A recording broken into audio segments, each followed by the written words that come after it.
ઉદય કાનગડ સાથે પણ ઝી 24 કલાકે વાતચીત કરી હતી। આવો સાંભળીએ। મુખ્યમંત્રી વિજય રૂપાણીના આજે અંતિમ સંસ્કાર છે તે કરવામાં આવી રહ્યા છે અને આજે તમામ લોકો છે તે અંતિમ વિદાય આપવા માટે પહોંચી રહ્યા છે। આપણી સાથે ધારાસભ્ય ઉદયભાઈ કાનગડ છે। ઉદયભાઈ, વિજયભાઈ સાથે તમે પ્રથમ વખત મેયર બન્યા ત્યારથી લઈ અત્યાર સુધીની શું સફર રહી અને કઈ રીતના આજે તેઓ શ્રદ્ધાંજલિ આપી રહ્યા?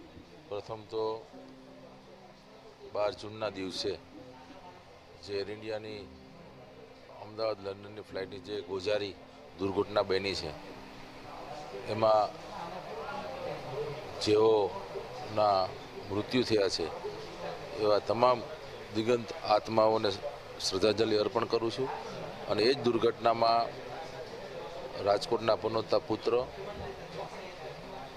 સંગઠનમાં અનેક વર્ષો સુધી અનેક કાર્યકર્તાઓનું ઘડતર કરનારા ગુજરાતના પૂર્વ મુખ્યમંત્રી અને પંજાબના પ્રભારી એવા અમારા વિજયભાઈનું પણ અવસાન થયું છે।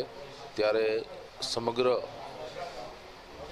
ભારતીય જનતા પાર્ટીના કાર્યકર્તાઓમાં, રાજકોટના લોકો, સૌરાષ્ટ્રના લોકો, ગુજરાતની જનતામાં ખૂબ જ આ ઘટના એક કલ્પના ન કરી શકાય એવી ઘટના બની છે।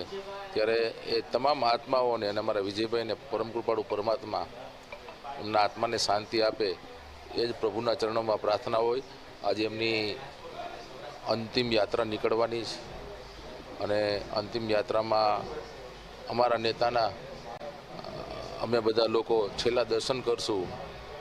એનાથી દુઃખદ અમારા માટે કાંઈ ન હોઈ શકે અને રાજકોટની જનતા પણ સમગ્ર રૂપાણી પરિવારને સાંત્વના આપવા માટે આજે એમને પણ વિદાય આપવાની છે।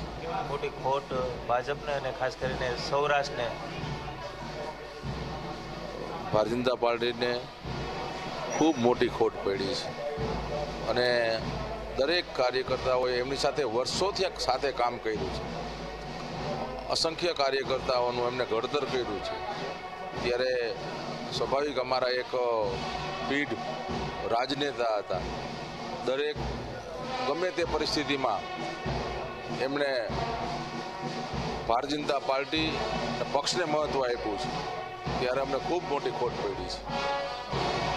ધારાસભ્ય ઉદયભાઈ કાનગડ છે કે તેઓ સ્પષ્ટ કહી રહ્યા છે કે ભારતીય જનતા પાર્ટીને ખૂબ જ મોટી ખોટ છે તે અત્યારે પડી રહી છે અને આજે જ્યારે સ્વર્ગસ્થ વિજય રૂપાણી છે કે તેમને અંતિમ વિદાય છે તે આપી રહ્યા છે। કેમેરા પર્સન ઉદય પવાર સાથે ગૌરવ દવે, ઝી મીડિયા, રાજકોટ।